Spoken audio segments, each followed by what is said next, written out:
Losing a spouse is one of life's most devastating experiences. It's not just the deep emotional pain, it's the overwhelming number of decisions that suddenly rest on your shoulders. In times like these, it's easy to make choices driven by grief, loneliness, or outside pressure.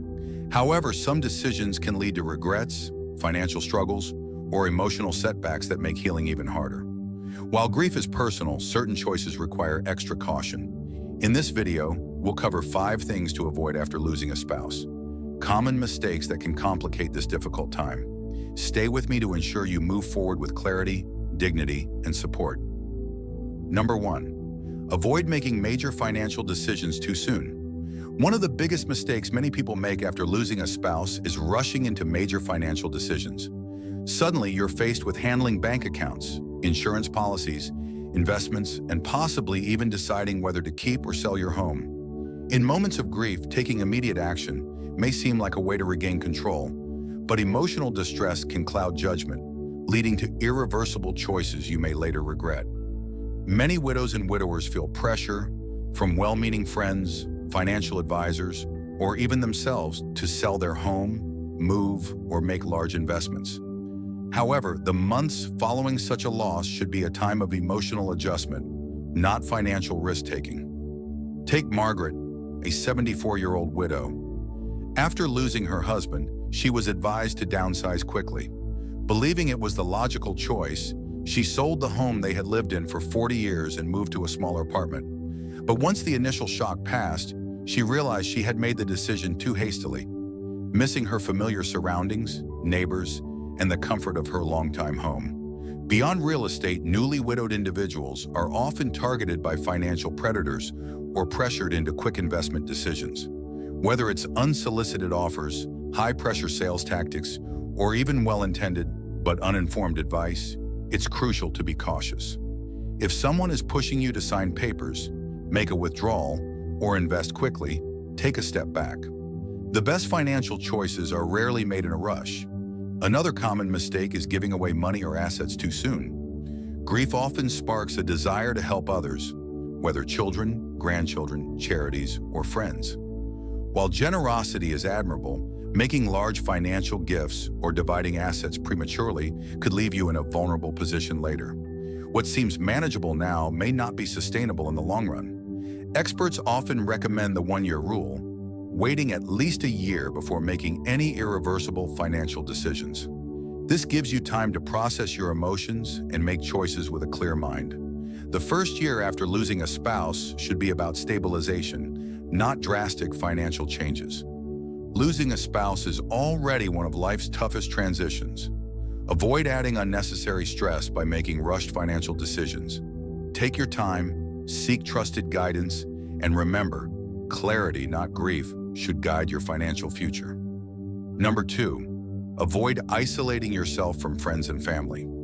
After losing a spouse, it's natural to want time alone. Grief is deeply personal, and solitude can sometimes feel like the only way to process the pain. However, while moments of reflection are important, completely shutting out friends and family can lead to a deeper sense of loneliness, one that makes healing even harder. Many people withdraw, telling themselves they just need more time, but isolation can quickly become a habit that's difficult to break. Human connection plays a vital role in emotional well-being, especially during times of loss. Studies show that prolonged social isolation can increase sadness, anxiety, and even negatively impact physical health, weakening the immune system, raising blood pressure, and shortening lifespan. In contrast, maintaining social connections, even in small ways, can provide much-needed support and relief. Take Walter, a 78-year-old widower.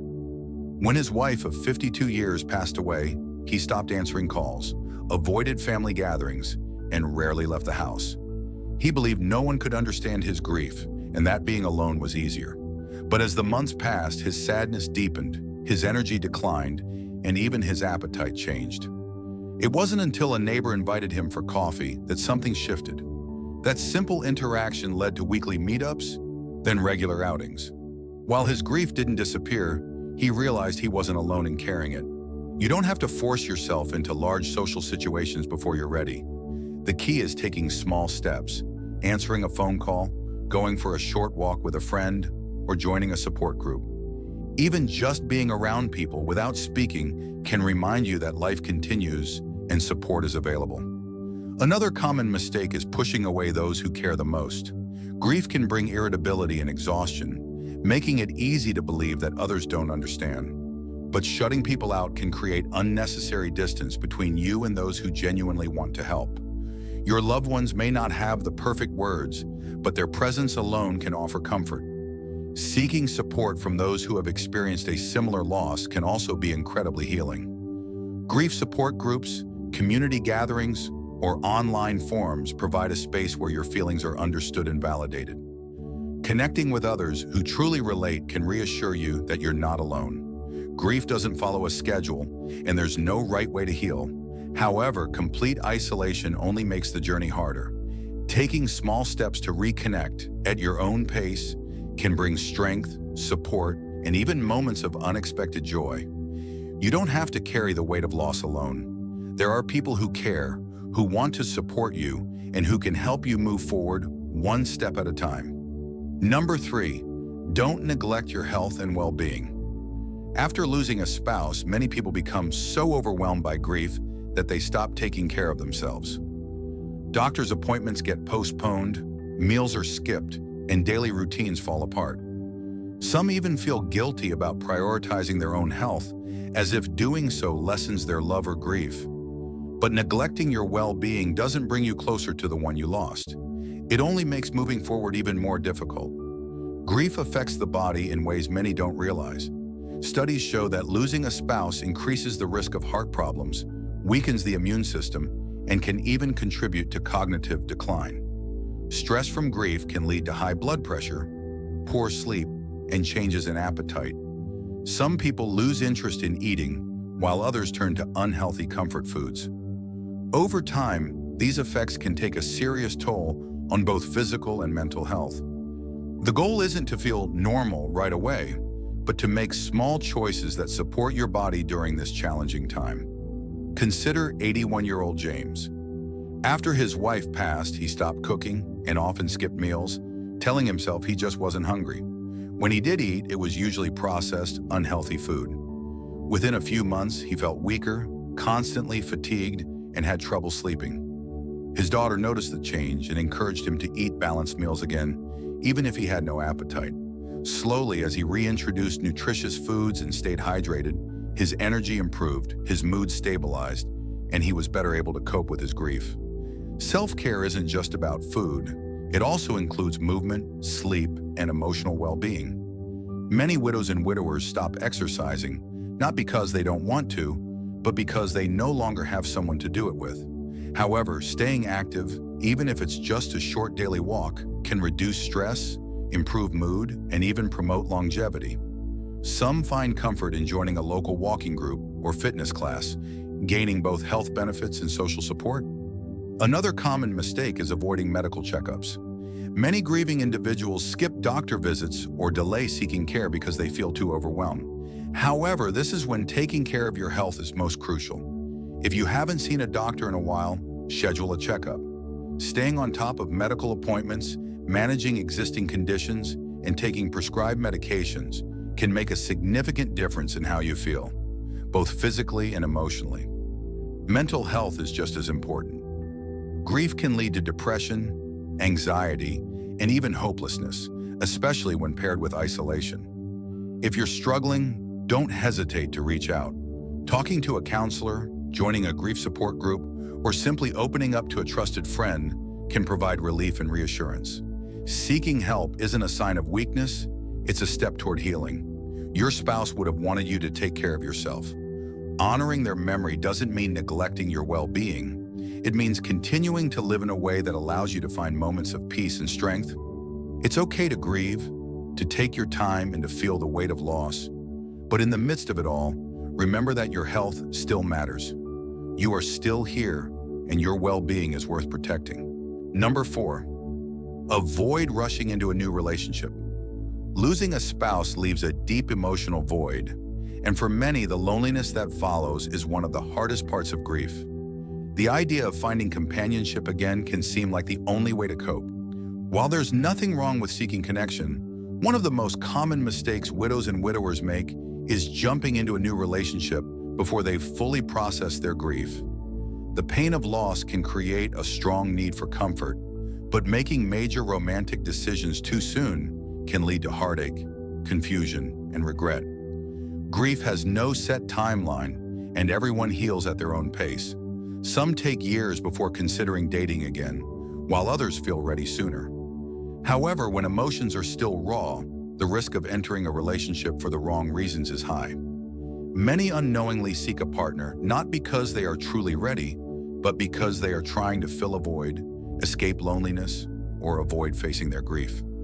These relationships often start with intense emotions, but lack the foundation for long-term success. Take the case of 72-year-old Barbara. Just months after losing her husband of nearly 50 years, she met someone through a friend and quickly entered a relationship. At first, it felt like exactly what she needed: someone to talk to, share meals with, and distract her from the overwhelming loneliness. But as time passed, she realized she wasn't truly ready. The relationship moved too fast, and she felt trapped in something that didn't feel right. Eventually, she stepped back and took time for herself. But in hindsight, she wished she had given herself more time before making such a big decision. A new relationship should be about genuine connection, not just emotional relief. After spending decades with a spouse, shared habits, routines, and memories are deeply ingrained. Jumping into a relationship before fully processing the loss can lead to unfair comparisons, unrealistic expectations, and feelings of guilt. Many widows and widowers struggle with conflicting emotions, wanting to move forward yet feeling as if they are betraying their late spouse. These emotions are natural, but they should be acknowledged and worked through before entering into something new. Another concern is vulnerability to those with bad intentions. Sadly, some people take advantage of grieving individuals, offering emotional support only to manipulate or exploit them, financially or otherwise. Scammers as well as opportunistic individuals may target widowed seniors, knowing they are emotionally fragile and seeking companionship. That's why it's essential to trust your instincts and take your time. If someone pressures you to commit quickly, make financial decisions, or distance yourself from family and friends, those are red flags that shouldn't be ignored. This doesn't mean avoiding love or companionship forever. Many widows and widowers do find meaningful relationships later in life, but the healthiest ones happen when both individuals are truly ready. A relationship built on healing, rather than desperation, is far more fulfilling. Time and reflection are key. Taking time to process grief, rediscover personal identity, and find peace in being alone before seeking a new partner can make a world of difference. If you decide to date again, go at your own pace. Take time to understand what you truly want in a relationship and ensure you're entering it for the right reasons. Talk with trusted friends or family members about your feelings, and don't feel pressured by others' opinions, whether they think it's too soon or that you shouldn't be alone. The decision is yours and yours alone. At the end of the day, grief and healing are deeply personal journeys. There's no rush, no deadline, and no rule book. The most important thing is to take care of yourself first so that if and when the time comes, any new relationship you enter is built on a foundation of strength, peace, and true companionship. Number 5, holding on to every possession without letting go. Losing a spouse is an emotionally overwhelming experience, and one of the most challenging aspects of grief is deciding what to do with their belongings. Every item carries memories, and letting go of even the smallest possession can feel like losing them all over again. Many widows and widowers struggle with this, choosing to keep everything exactly as it was: the clothes in the closet, the shoes by the door, the personal belongings untouched, out of fear that changing anything would erase the life they shared. However, while it is completely understandable to hold on, keeping everything indefinitely can sometimes make grief heavier, preventing emotional healing and making it harder to move forward. The emotional weight of holding on. Grief has no set timeline, and there is no right or wrong way to navigate it. Some people need time before they can even think about sorting through their loved one's possessions, while others find comfort in slowly letting go. However, keeping an entire home unchanged for years can sometimes turn it into a shrine of loss rather than a space of comfort. Instead of bringing peace, it can serve as a constant reminder of what has been lost, making it even more difficult to adjust to a new chapter of life. Take the case of 76-year-old Harold. After losing his wife of 55 years, he left everything exactly as she had. Her shoes remained by the front door, her clothes stayed in the closet, and her favorite chair sat untouched. At first, maintaining everything as it was made him feel as if she was still there. However, as months passed, he realized that seeing her belongings in the same place every day was keeping him emotionally stuck. He wasn't ready to get rid of everything, but he began donating some items, keeping only a few meaningful ones. As he slowly created space for himself, he felt a sense of relief. He understood that letting go wasn't about forgetting, it was about making room for healing. Letting go does not mean forgetting. Many people fear that parting with their spouse's belongings is equivalent to erasing their presence, but this isn't the case. Letting go of certain things doesn't mean letting go of the love and memories shared. It simply means allowing yourself the space to breathe. Instead of feeling pressure to make sudden changes, start small. Choose a few sentimental items, a piece of jewelry, a handwritten note, a favorite photograph, and create a special space for them. When you feel ready, you can begin sorting through other belongings, deciding what truly holds meaning and what is simply taking up space. Another common mistake is feeling pressured by others to move on before being ready. Well-meaning friends and family may suggest that you clear things out or make changes quickly, thinking it will help you heal faster. But this decision should always be made on your own timeline. If you're not ready, don't rush it. At the same time, be mindful that holding on to everything out of guilt or fear may be keeping you in a place of sadness longer than necessary. Repurposing belongings as a tribute.